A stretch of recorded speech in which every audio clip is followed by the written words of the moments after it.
Hello everybody, welcome back to my YouTube channel. Hi. So in this series we're going to be talking about Brexit and the elections that are coming up. I have my sister here. Yeah, that's me, Katla. So first question is, what do you think about the whole Brexit? Well, I think it's a real issue. I'm sure there are loads of people out there in society that have been or feel the need to get this across because, for example, the elderly believe that Europeans are stealing our jobs, which isn't true, but many people are affected by the European Union. So it needed to be done no matter what, even though David Cameron was a bit unprofessional by stepping down, but it needed to be done. You know what I think? I think it was bad timing because if he decided to do a referendum in 3 years time, I would have been like, okay fine, even if we did decide to leave, okay fine. But he did during the time when our economy was just getting better because we were getting the help from the EU. And I think it would have made more sense to do it at a time when our economy was stable. And then as soon as we all decide to leave, the economy just goes down. And I feel like it's just. I don't think that would have made much of a difference. Well, I think that generally it had to be done, and I don't think there was. I think there was a limit to it. I'm 100% sure. A lot of the public, or at least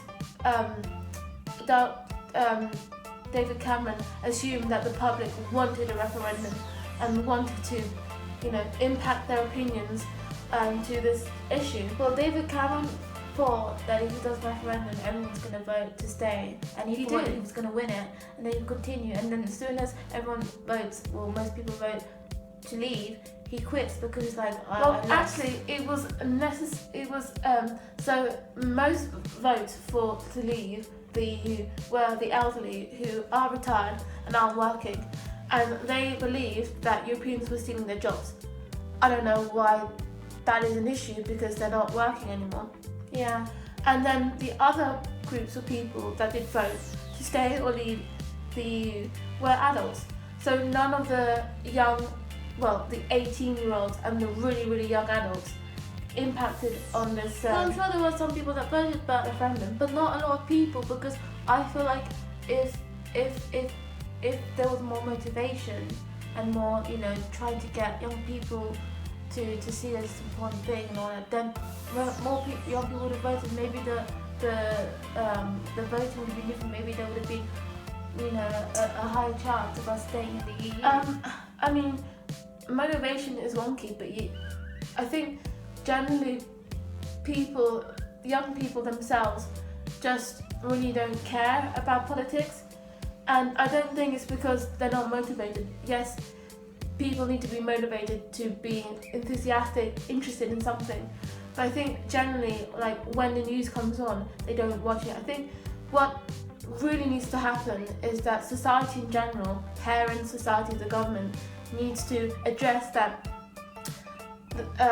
the news, the politics is essential even for the young voters, because they can really impact any issue, and they would have impacted Brexit because it is us, the new generation, the younger generation, that are going to be in a really bad state because we didn't vote to stay in the EU. And also a reminder that the EU, they really increased our economy with trading, linking with other businesses from around the world. So I don't understand why people think that the EU is bad. Yes, there are some laws and certain things that we have to put up to. We have to pay taxes or something. We have to pay a certain amount of money for the EU. But all countries that are part of the EU have to do that. And of course, an example would be, Switzerland isn't part of the EU. But here's the thing, Switzerland was never part of the EU in the beginning. So, if you already started without being in the EU, they had to defend for themselves and, really have a government that helped with the economy, and they did. And they didn't need any help from the EU. But if you were already part of the EU, you depend on the EU so much that once you get out of it, you're completely stuck.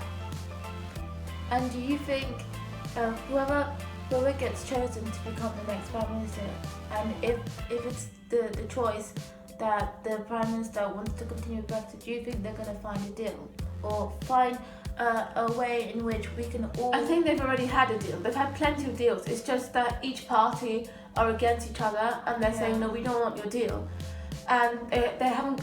And it's not because they believe the deal is bad, or they believe it's not an ideal choice for us. I just think they hate each other so much and like, no, we don't want this deal. We're going to try and come up with another deal, and they'll say, no, we hate this deal.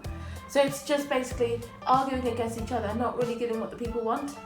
I think the most important thing in this situation is not to think about yourselves or about the other party, but it's to think about the people, what the people want. Yeah. And all we've heard and all we've learned so far is nothing.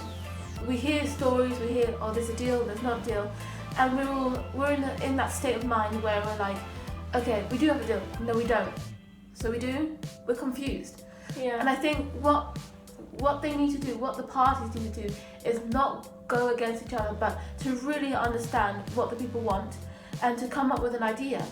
Even if we're all in different opinions, if the Liberal Democrats want to stay in the EU, but the Conservatives don't, if Labour wants a referendum, no matter what the outcome comes, so if the outcome is that we have to leave the EU, or we do get another referendum, we have to work together.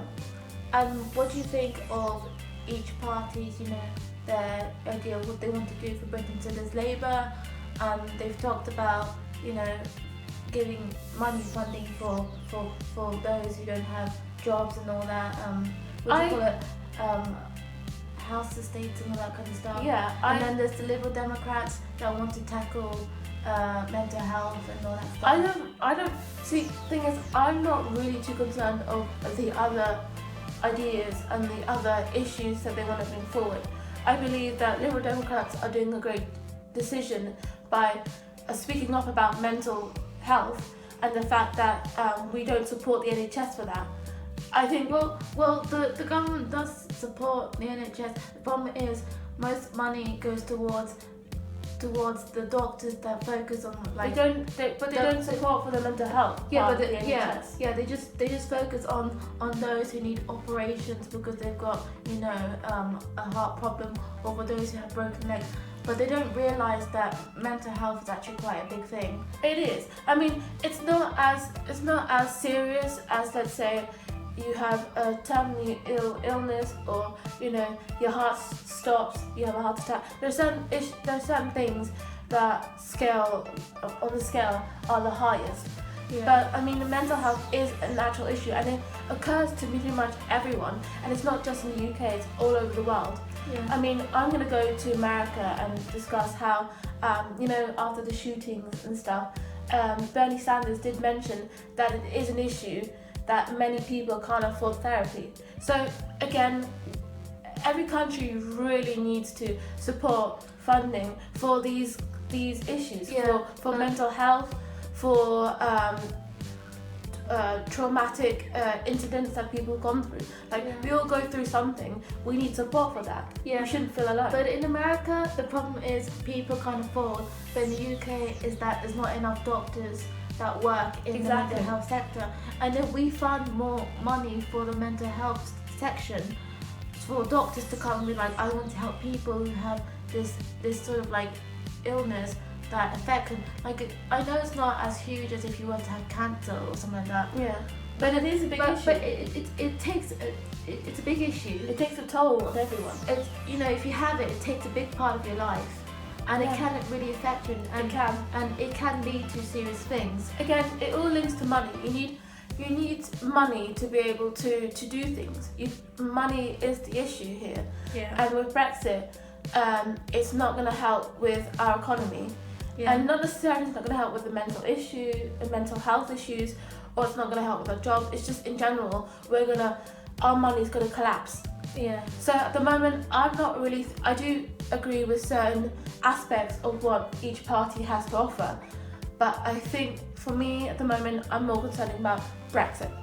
I'm going to say one thing about the Labour, Jeremy Corbyn, their idea of giving more money for those, the estate houses. Yeah, the house estates funding. Housing.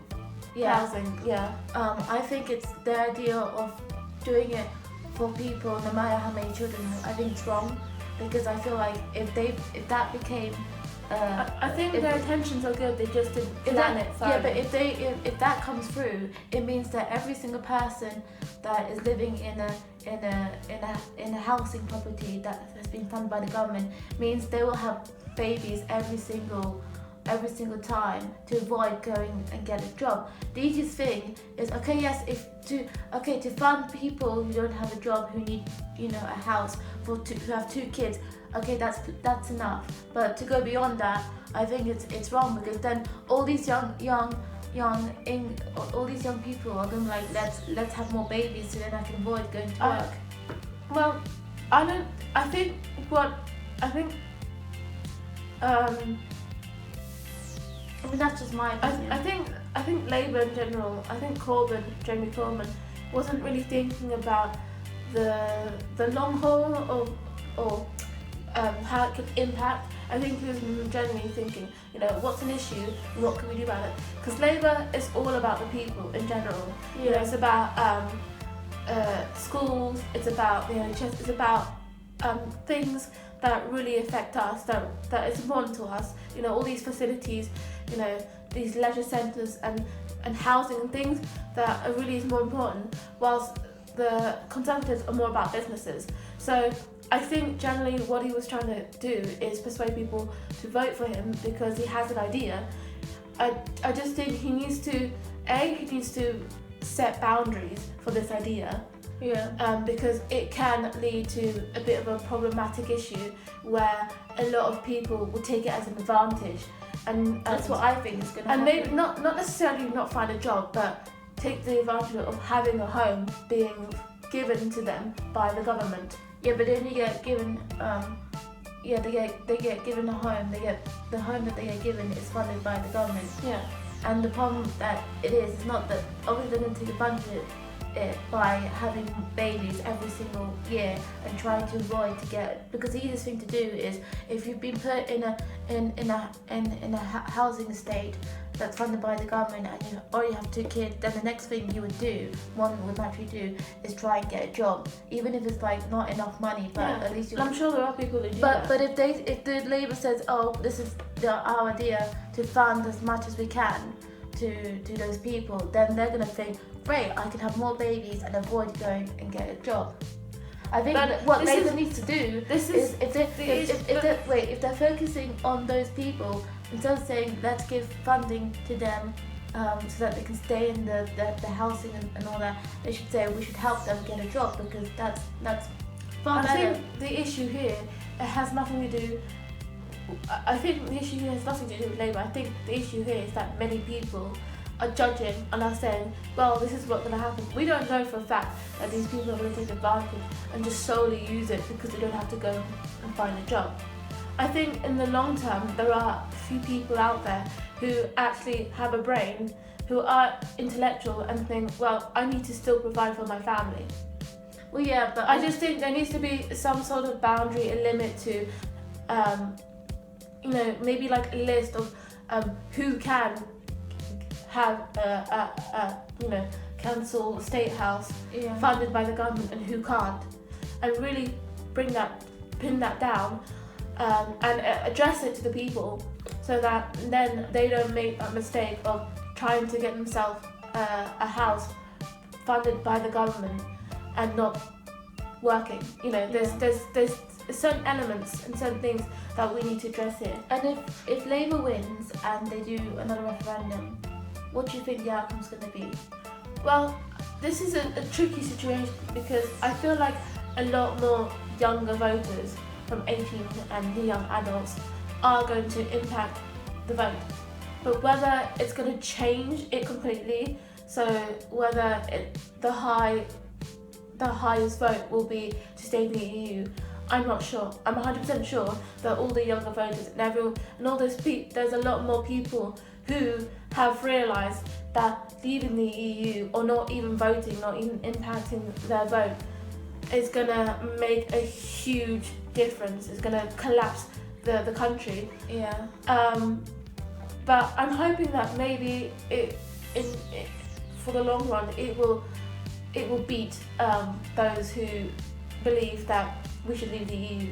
Yeah. I mean, I'm voting not because I believe in something, or I'm just voting because I'm fed up of hearing Brexit this.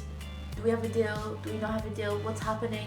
What are your plans and all that? And I'm hoping that I mean, I'm not going to tell you who I'm going to vote because I don't need to, but I'm going to vote for someone who believes that we shouldn't have left the EU. And I'm hoping that once we've done the election, that everything changes and that we don't have to constantly hear Brexit this and we hear, yay, we're back in the EU, because I really want to be back in the EU. Yeah, I think what we need to do is we all, as a family or as a community, we all need to sit down and really discuss thoroughly each party.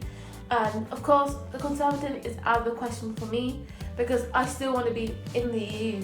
But we need to think about the long haul, and in terms of all the boroughs, like what each borough votes for, then they count it all up in total, and then they see who has the most vote, right? Yeah. So we really need to think about the long haul. Are people going to vote for a certain party, and what party are they going to vote for? And so for me, I'm in between of actually voting for someone that I actually believe and agree with, rather than voting for someone that still is within my opinion, let me try and rephrase that, but like vote for someone who still believes in the issues that I believe in, but that people will definitely vote. So it's a bit of a tricky situation because you have all those left wings, right wings, and we really need to discuss this. And I think what the government needs to do is to be a bit more clear with their choices and with their demands. And I think what we need to do as a community is to actually get together and really sit down and discuss thoroughly what is Brexit, what's happening to us, what we need to think about, our future, because it depends on we always depend on the government, and the government has to make the decision to find a deal.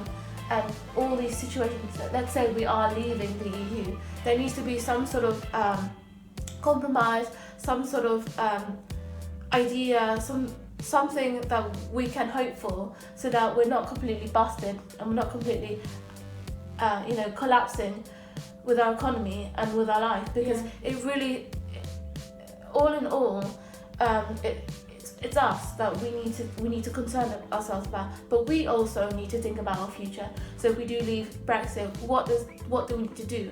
And I'm 100% sure that a lot of Europeans who originally are working, studying here, maybe not studying but are working, I'm 100% sure a lot of people are going to move back to the EU, because if the money's going to collapse, they'd rather much live in their own country where at least they're connected with all the other EU countries, where the freedom of movement, which is important.